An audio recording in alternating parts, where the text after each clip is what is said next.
Hey guys, welcome back to my channel. So this video is going to be my first trimester recap. I'm 14 weeks today. I'll show you a little bump date. So once I found out that I was pregnant, I immediately went to Target and I got folic acid. I did a lot of research and Google was telling me that folic acid is the main vitamin, or whatever you want to call this, that I needed to start taking right away.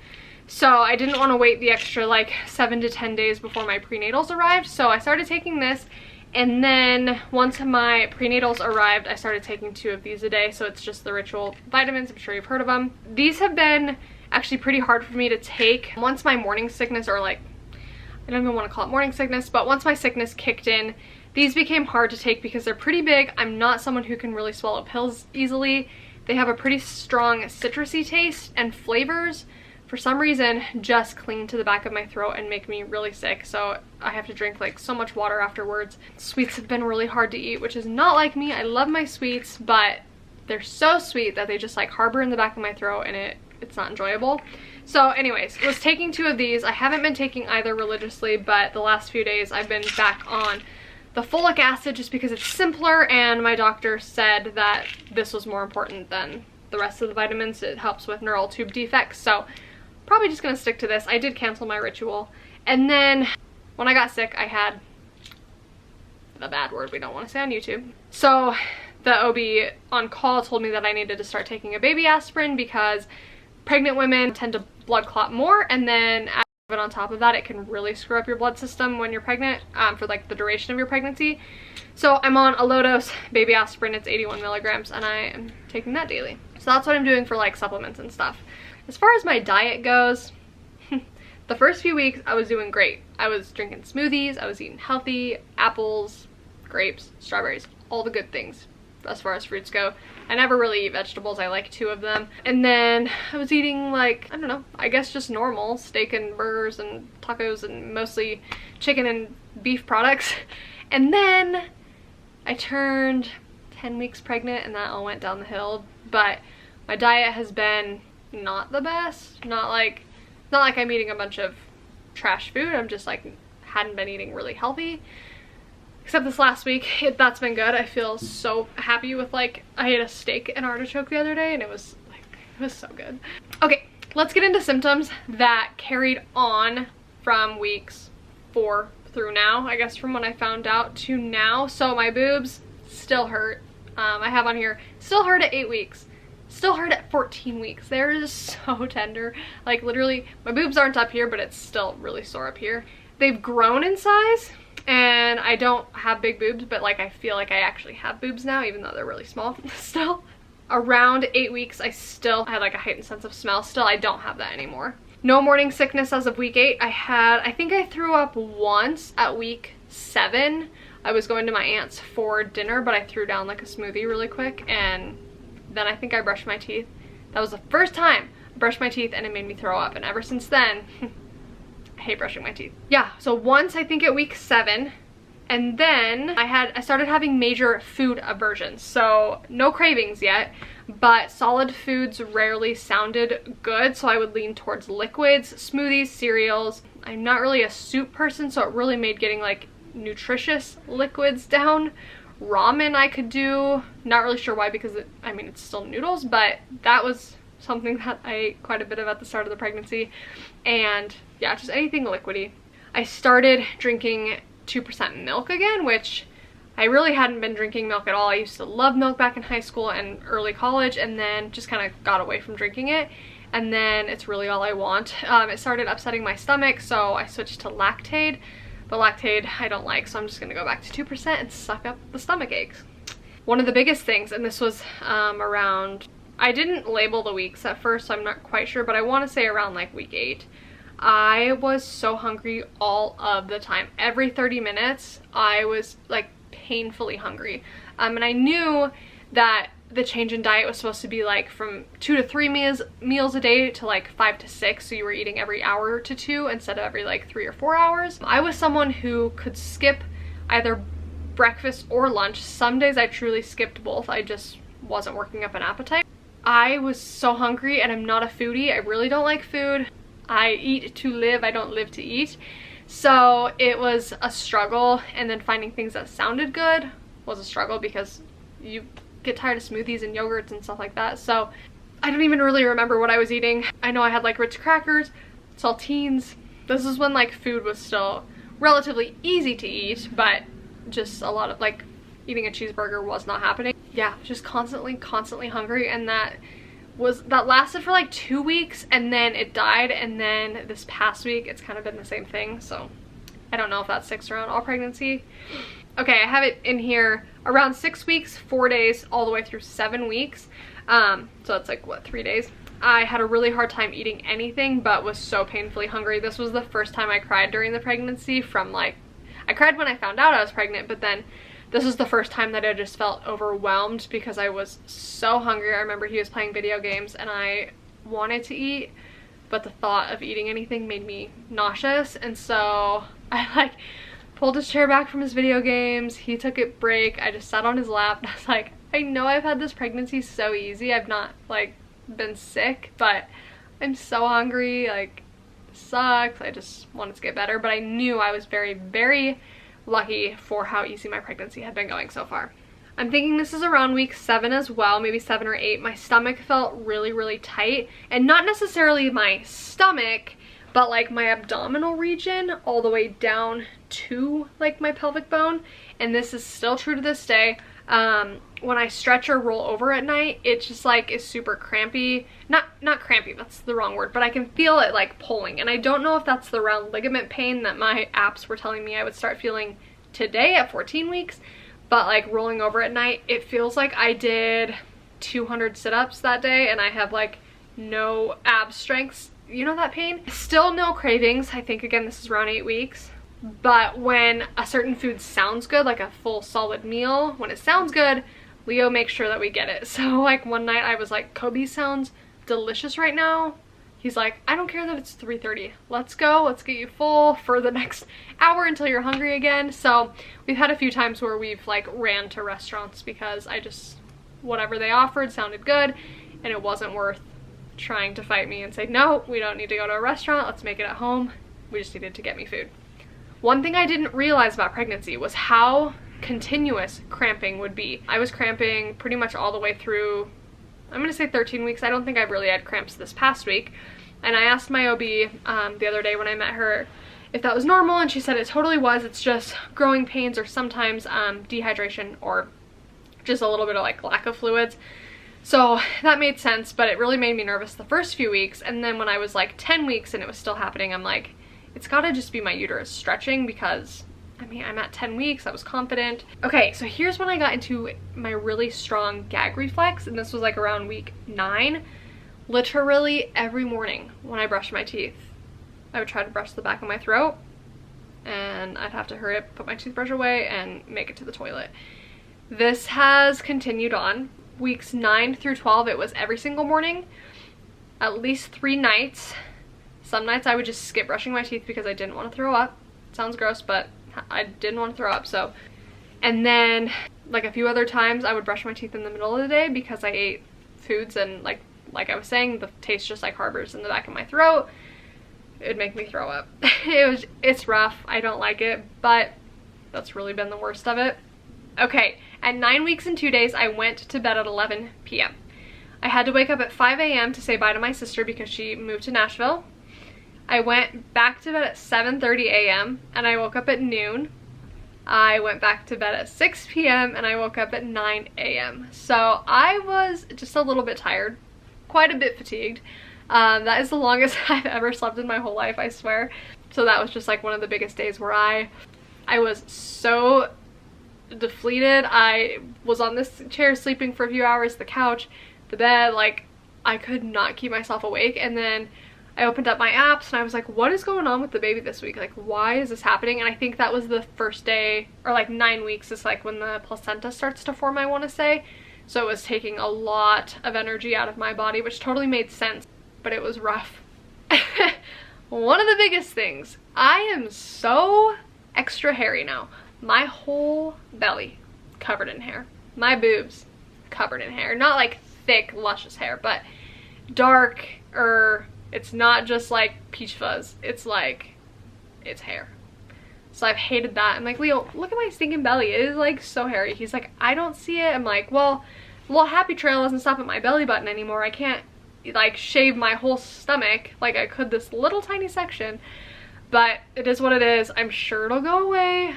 But that's been one of like the biggest adjustments, because I'll just be in the shower and I'm like, I am so freaking hairy and it's so gross to me, but it's whatever. I sweat more, and for a few of the days my body odor was like super strong. I couldn't keep deodorant on enough to mask the scent, but now I feel like I was still super sweaty just the other day, but like I didn't smell sweaty. So I don't know if it's the deodorant or if my BO is just changing, if I'm not gonna have BO, I don't know. But yeah, I was sweating a lot, and I still do. Today I'm not sweaty, but on Wednesday I was like profusely sweating at the doctor's office.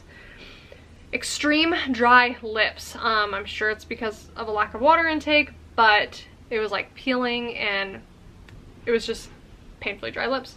Okay, so weeks 11 and 12.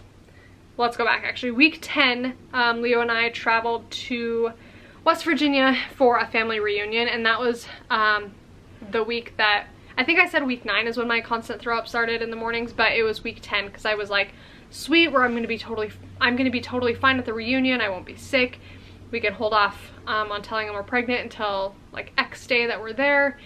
And then the start of that week, I kept throwing up, and I was like, well, we're just gonna have to tell family right away, because if I have to run to the bathroom and someone's in there, they're gonna know. So week 10 through week 12 started constant throwing up and nausea. I don't really know if it's technically morning sickness, because I didn't like wake up with nausea, but when I brushed my teeth, that's when I would throw up. And then some of the days, not every single day, I would remain nauseous all day long. And like 11 through 12, I had the sickness. And those were the 2 weeks that it was so hard. I was nauseous like all day, every day those 2 weeks. And I can't say it was like morning sickness or pregnancy related, because I think it was a mix of that and the sickness. So it was just kind of like a weird thing. So technically, I don't even really want to say I had morning sickness, but I guess realistically speaking, I did for 2 or 3 weeks. So when I had the sickness, the first few days I was super, super tired. I didn't really leave the couch all those 2 weeks because I just continually felt like I was just hit by a bus. I had no energy, no stamina. My blood pressure was really low, so when I would stand up for long periods of time, I would get queasy, lightheaded, dizzy.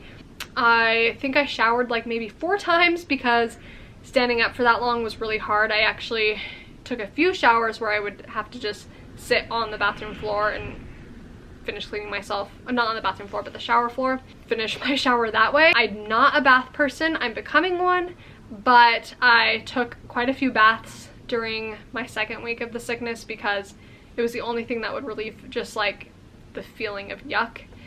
It was really, really hard for me to keep any food down. Pretty much everything was thrown back up for about 2 days in a row. So my husband made me go to the doctor, which rightfully so, and I had to get like a fluid IV. I don't know what you call it, but they gave me some hydration so that I was really just worried about the baby because I couldn't keep anything down. So they gave me the IV. Well, they tried to find baby's heartbeat. They did have a tough time doing so, so they're like, why don't we get you the IV and then we'll try this again. So I had 500 milliliters of the IV. I was supposed to have 1,000, but I was over it, so I stopped at 500, and they found the heartbeat really, really easily and said baby was doing fine. That was really the only like pregnancy scare that we had. And it really wasn't even a scare. It was just, let's just go make sure this baby's fine. So that pretty much brings us to where we're at now. I woke up on week 13, so last weekend, and I had so much energy. I didn't throw up that day. I just felt so good. It was my last day of quarantine. Finally, I was out of quarantine, went to my parents, caught up with them because I hadn't seen them in literally a month, and then the day after that, so I was like 13 weeks and 3 days then, I just power cleaned the whole house. My nesting mode had started. It has kind of continued this past week. Yeah, so I'm like, my energy's back. I threw up no, did I throw up this morning? I threw up this morning, but I wasn't nauseous. Again, I just brushed my teeth, and that happened to my mom when she was pregnant with me. But my pregnancy has been a blessing. Honestly, I am grateful that I haven't been sick because I do want a number of kids, and if I had it bad, I probably would talk myself into just like getting through this one more time.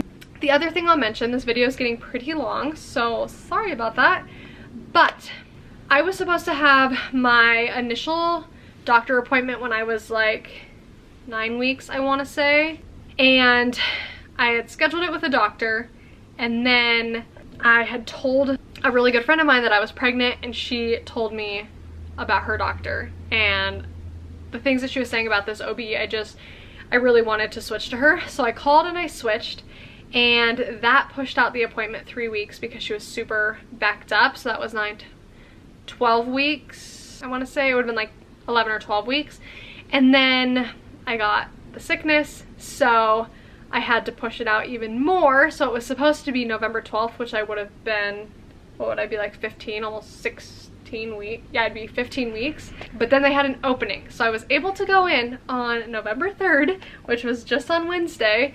So the first time I met my OB, I was 13 weeks pregnant, 13 and a half weeks, which was fine. I wasn't concerned. Google was answering my questions for me, and if anything urgent came up, I knew that I could call the on-call doctor. And then I had my first ultrasound at 9 weeks, but it looked like a blob, so I'll send you, or I'll put a picture up of that.